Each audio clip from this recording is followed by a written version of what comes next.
So a new segment we're doing is we're calling it Culture and Christianity. So we have a bit of a graphic. Creighton will roll that up.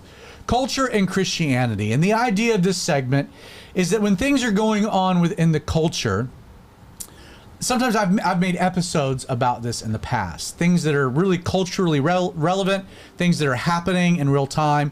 And then the goal is to kind of like deal with those things, but then bring them back to kind of a Christian biblical worldview. Early on, one of the branding slogans for Outlaw Radio was talking about relevant topics in a relevant way.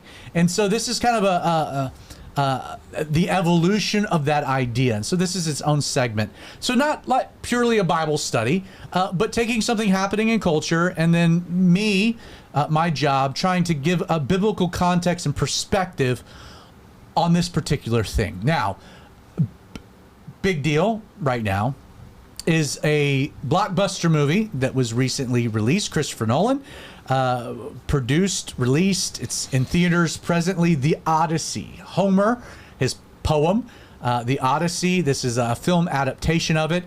Basically a sequel to the Iliad, which was about. There was a movie Troy that had Brad Pitt was the main actor in it.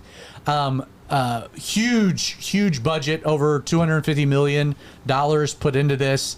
They filmed it all in IMAX cameras. This is the first movie ever filmed entirely in IMAX, which is actually kind of a criticism because there's only like 30 IMAX theaters. So there's only 30 places you can actually see the full video as it was recorded. And Creighton brought this up that Christopher Nolan's known for like framing and shots, but like you can't really get that unless you see it in IMAX. The closest one to us is in Buford, which is like 40 minutes away with a ton of traffic. No, thank you. And a bunch of middle schoolers fight through. Yeah, but so here's the deal about the Odyssey. There's been a lot of controversy. I mean, it has been, Vinny was the one that kind of brought it up that like, hey, this has been dominating my social media. A lot of the controversy surrounding it. Matt Damon, main actor. One of the controversies is that a transgender Ellen/Elliot Page gets cast as one of the warriors, which is just kind of silly. A lot of controversy about that, it being woke. One of the other criticisms about it, which I think really does carry some substance, is that there's like very few Greek people filmed. Like it doesn't reflect the period. And it's a movie about Greek people. It's everyone in the Odyssey is Greek. It's Greek, but like there's very few Greek people, and in fact, like very famous characters that, like Helen of Troy, who's supposed to be like the most prettiest woman ever, they cast as a semi. I don't want to be disparaging, but she's attractive, but she's not like very black woman. Like again, it doesn't fit. Like one of the movies that I really enjoy. It's lower on the totem pole, but like Apocalypto, like Mel Gibson did like the Mayans and this whole thing, but like he cast like locals, like they all look Mayan. You're doing a period piece, and like there's something novel about like keeping it to the period. It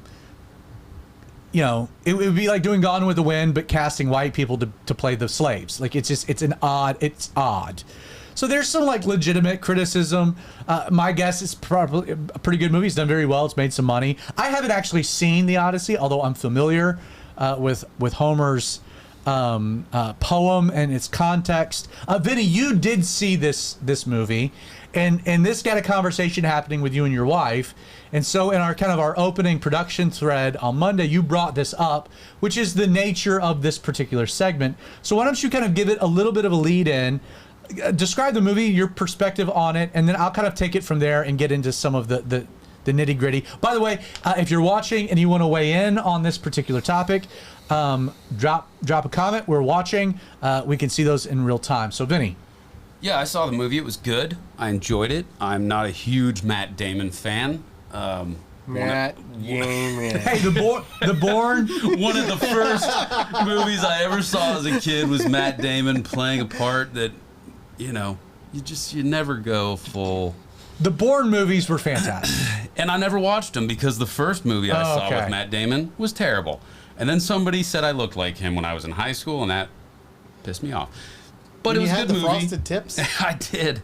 And I could see that. he did a great job playing Odysseus. The movie was very well made. The things that came up, the transgender person being placed in a role of a great warrior, weird, tacky, not my first choice.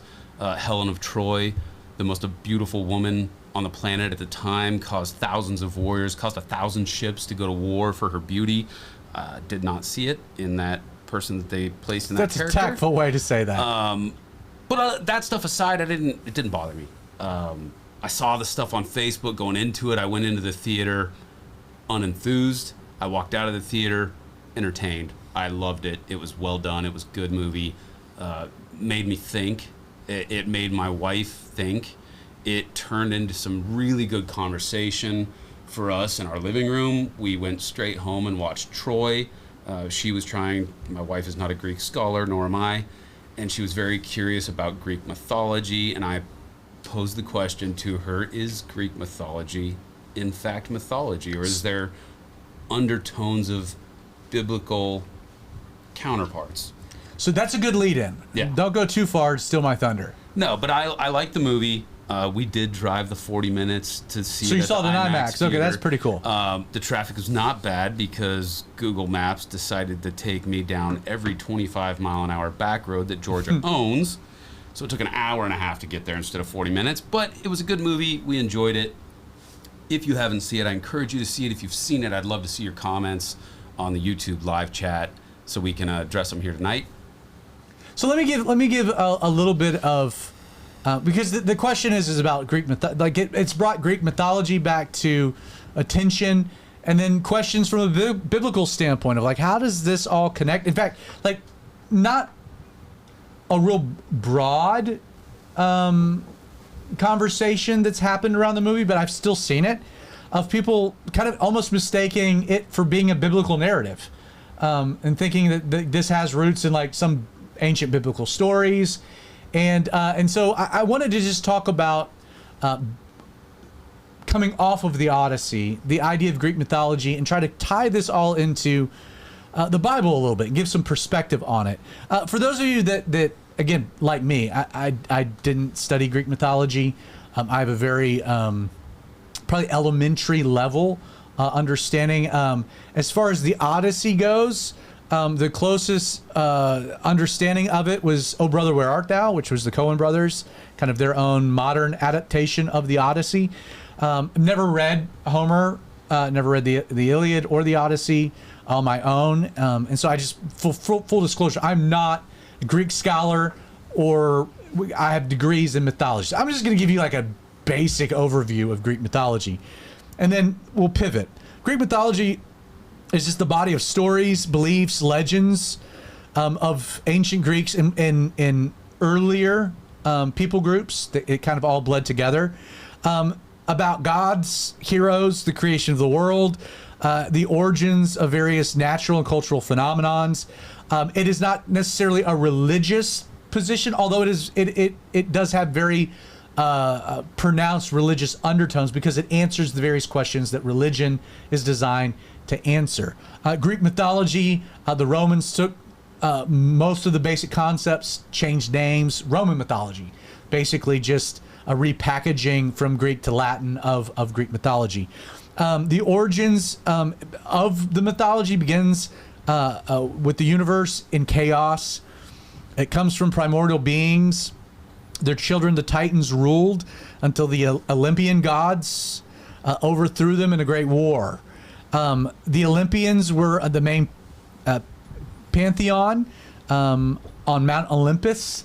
The key figures, and I'm not going to go through all of them, but just the note: Zeus, the king of the gods, sky, thunder; Poseidon, the god of the sea and earthquakes; Hades, the god of the underworld; Athena, the god of wisdom and strategic war; Apollo, the god of the sun, music, and prophecy; Artemis, the god of the hunt and the moon; Aphrodite, the goddess of love and beauty; Eris, the god of war; Hermes, the god of messengers, thieves, and travelers.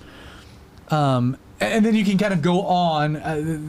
There's a longer list, but those are... There are gods of everything and everyone. which we find also reflected in Canaanite gods, various origins when you go back to even cross-cultural, from the Chinese going all the way over to South America, the Aztecs, gods for attributing God power to various things that were unexplainable in nature, attributing their source to some divine influence. The major themes of Greek mythology, the myths explain the world, explore human nature, fate, hubris, the relationship between mortals and gods. Famous cycles include the Trojan War, the labors of Hercules, the adventures of Perseus, and on and on and on it goes. The gods were powerful, but also deeply human. Gods becoming men, man with godlike strength and attributes. In a lot of ways, our Marvel movies are newer adaptations of various similarities within mythology. I mean, Thor is literally based off of Thor, the Norse god of thunder. Exactly. Now you get to Roman mythology. This is where you get a Jupiter, and other Jupiter was a change in for Zeus, etc. Greek mythology, if you do a little bit of research, originated in the ancient Greek world of the Aegean area. This would be primarily the Greek mainland, also surrounding islands like Crete, extending as far as like the western coast of Asia Minor, which is modern day Turkey. Greek mythology has very deep roots way earlier than what we would consider the rise of the Grecian Empire under Alexander. In fact, it's speculated that Greek mythological roots go all the way back into the Bronze Age, somewhere between 2000 and 1100 BC. The elements trace back to the Meonian civilization on Crete. There were various tablets that have been uncovered that mention several Olympian gods, showing that the pantheon of gods was taking shape centuries before the classic myths were actually written down, primarily by Homer and others. There were oral traditions that were passed down for centuries by poets and storytellers throughout the Dark Age and the Ariatic period. Again, things get a bit codified by Homer, the Iliad, the Odyssey. You have other works written similar time periods where it becomes more culturally mainlined, and you get the Greek architecture, Greek Empire. These things kind of create themselves. Greek mythology, though, was not created in isolation. It actually absorbed, reshaped many ideas of neighboring cultures.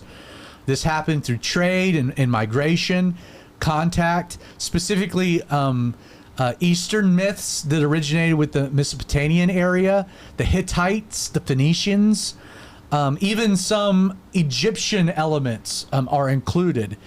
And so the Greek mythology grew out of indigenous traditions that date back early from oral poetry over generations, ultimately recorded and whatnot. Now, the reason that I bring this up is that, so Greek mythology, and I'm looking for my note here. Here you go. We can date back the earliest mentions, at least archaeologically discovered, to around 2000 BC. So this is when like Greek mythology starts beginning, like developing its origins. It takes centuries for it to develop in its full pantheon. Now the reason that I bring that up is because the 2000 BC mark is important, especially if we try to tie this into some type of biblical understanding. So one of the amazing things about Genesis is that it provides for us a real defined timeline. And it does this through a genealogical record that goes from Adam through his descendants, going down to Noah, which is important because then there's a global flood, but then it continues on to Abraham, and then from Abraham it'll go down to David, and from David you get to the New Testament, it'll go down to Jesus. The Old Testament genealogical records were very important. Now in Genesis, this is critical Because if we're trying to use the genealogical record to create some type of a timeline, how many years really existed between Adam, or creation, and the birth of Noah? Or more specifically, how many years existed between creation and then the global flood? Because that gives us at least bookmarks, bookends, to what this particular world that was lost could have very possibly looked like. Now, as far as the timeline goes, there are, according to Genesis, 1,056 years from Adam's creation to Noah's birth. You can run down, again, Adam to Seth's 130 years. You get to Jared to Enoch's 162 years. Enoch to Methuselah was 65 years. Methuselah to Lamech is another 187 years. It goes like accordingly. And then you get to Noah, you get to 182 years. This is how we use this, because Genesis articulates it, to get the 1,056 year mark. It's very straightforward, meaning that because the flood happened in Noah's 600th year, again, that's Genesis 7:6, 7:11, meaning that the flood occurred 1,656 years following the creation on the sixth day of Adam. Now, that is significant, because if you then take that and you start to try to do research on how old is the earth, and then within that context, when did the flood happen? Approximately, the flood occurred 1,656 years from creation, meaning the flood happened in the year 2348 BC. Okay, and we're working backwards, meaning that Greek mythology has its roots taking place roughly 300 and maybe even earlier years after the flood. So again, God wipes out this entire earth, preserving 8 people: Noah, his wife, his 3 sons, Shem, Ham, and Japheth, and their wives. And then he begins to repopulate the entire earth from this one particular family. Noah not having any more children, but his 3 sons having children who have children, and they begin to multiply and fill the earth. Taking 300 years, and again, there's some conversation, some debate, like what was the population of the earth at the flood?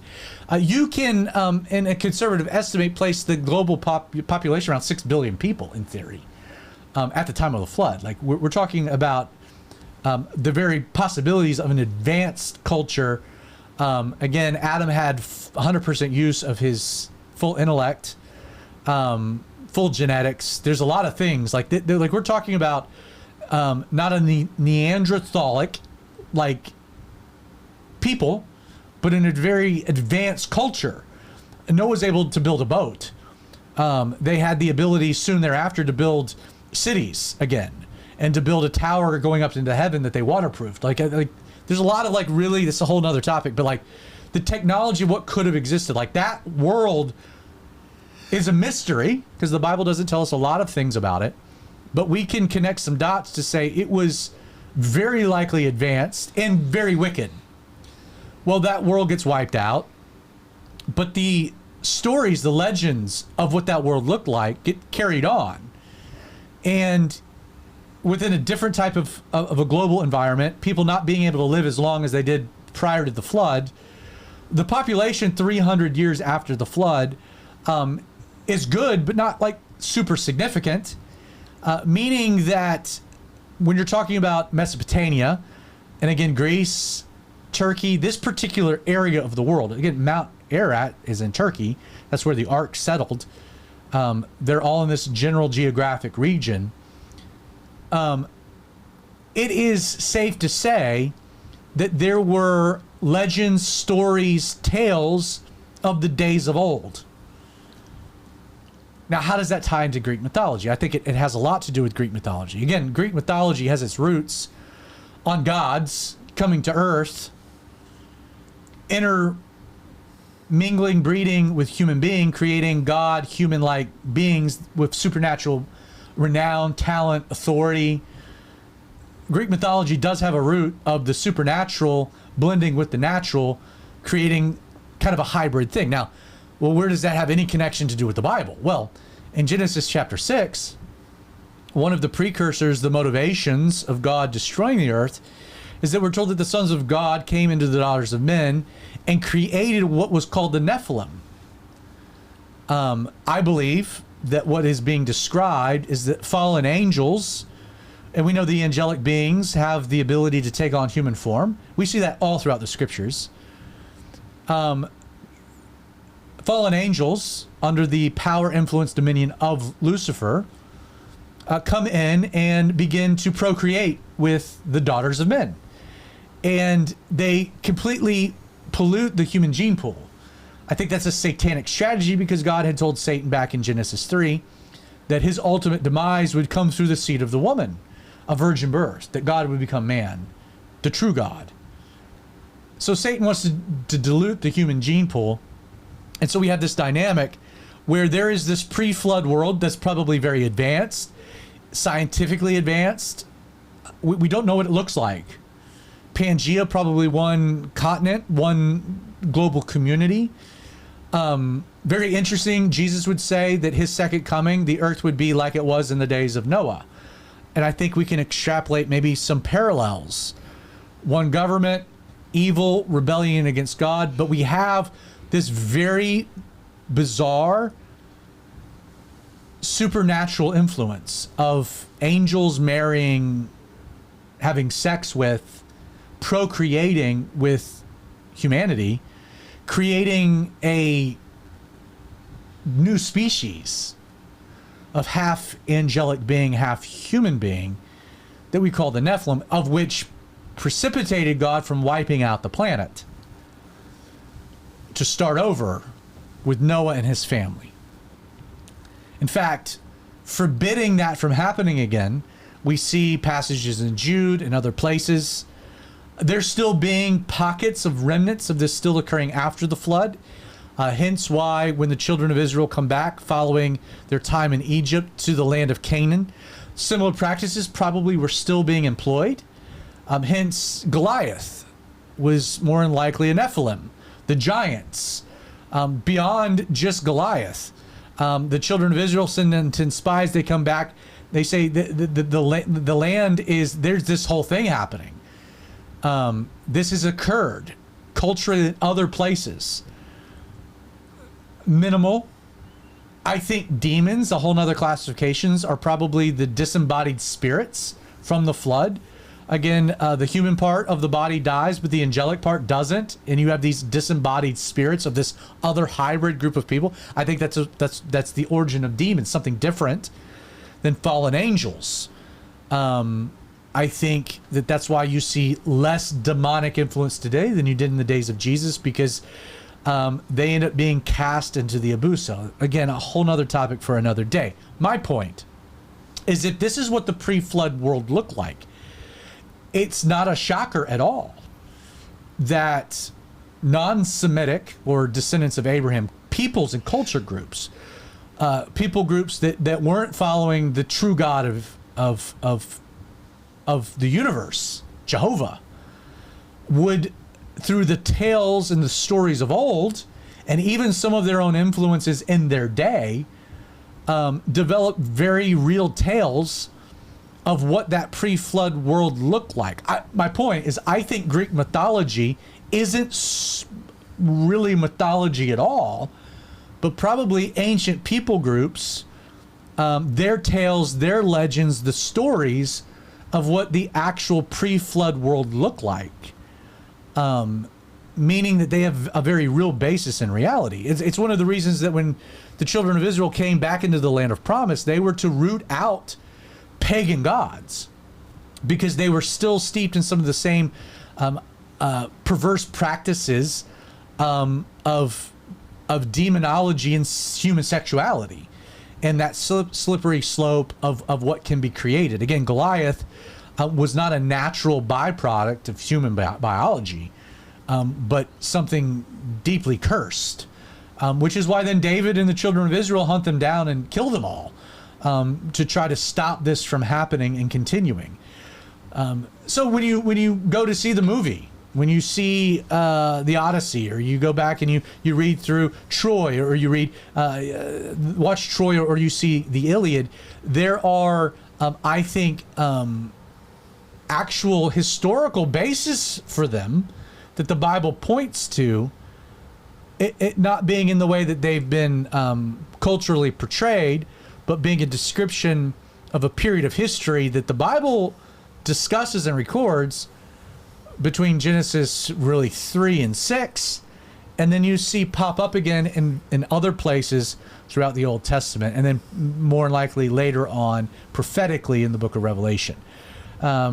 Any questions and thoughts? Any feedback? I think we have some basis for believing what the Bible says over Homer within this aspect of things. It kind of goes back to the earliest manuscript of that we have to the original Homer's Iliad and Odyssey is only 500 to 600 years, which is an amazing thing. Like no Right. one watched the Odyssey and said, "I don't really Right. think Homer wrote that." right? But they'll do that with the Bible, right? But the earliest manuscript of the New Testament is written less than that we have today is less than 100 years since the original. So we got 500 to 600 years. We have copies of the Iliad, the Odyssey. How Right. many of those do we have? Ooh, this is where it really gets interesting. So, Homer's Iliad, let's start with Homer's Odyssey, because Okay, that's what yeah. we're on right now. We have 574 manuscripts. Dating 500 to 600 years after the fact. Right. That's twice the age of the United States of America. Homer's Iliad, we have 1900. Amazing. 1900 is a good number. It is. That's a good solid But number. how many manuscripts of the New Testament do we have dating back 30 years to 100? Do you want the Greek or all the languages? Let's do all the languages for the sake of time. All the languages, 23,986. That's a lot more than 1900. Yes, The Bible it is. wins. Yeah. So what's funny is people will, And that's just the New Testament. That's not even counting things that we have from like the Old Testament, like the Dead Sea Scrolls and things like that. and the book of Isaiah. Right. Right. And people will start negating the veracity of the Bible just because they want to. But we have, according to archaeology and I don't know what to call it other than like historical documents, manuscripts and things like that, the number and the closeness to the original adds to the veracity of that document. And the New Testament and the Bible in general has a vast amount more than all the other things, almost pretty much combined. Amazing. Well, for the sake of time, I mean, that wraps up culture and Christianity. I hope you enjoyed this segment. I hope that added some context for the Odyssey and where it's at in culture, and tying that a little bit back to your Bible.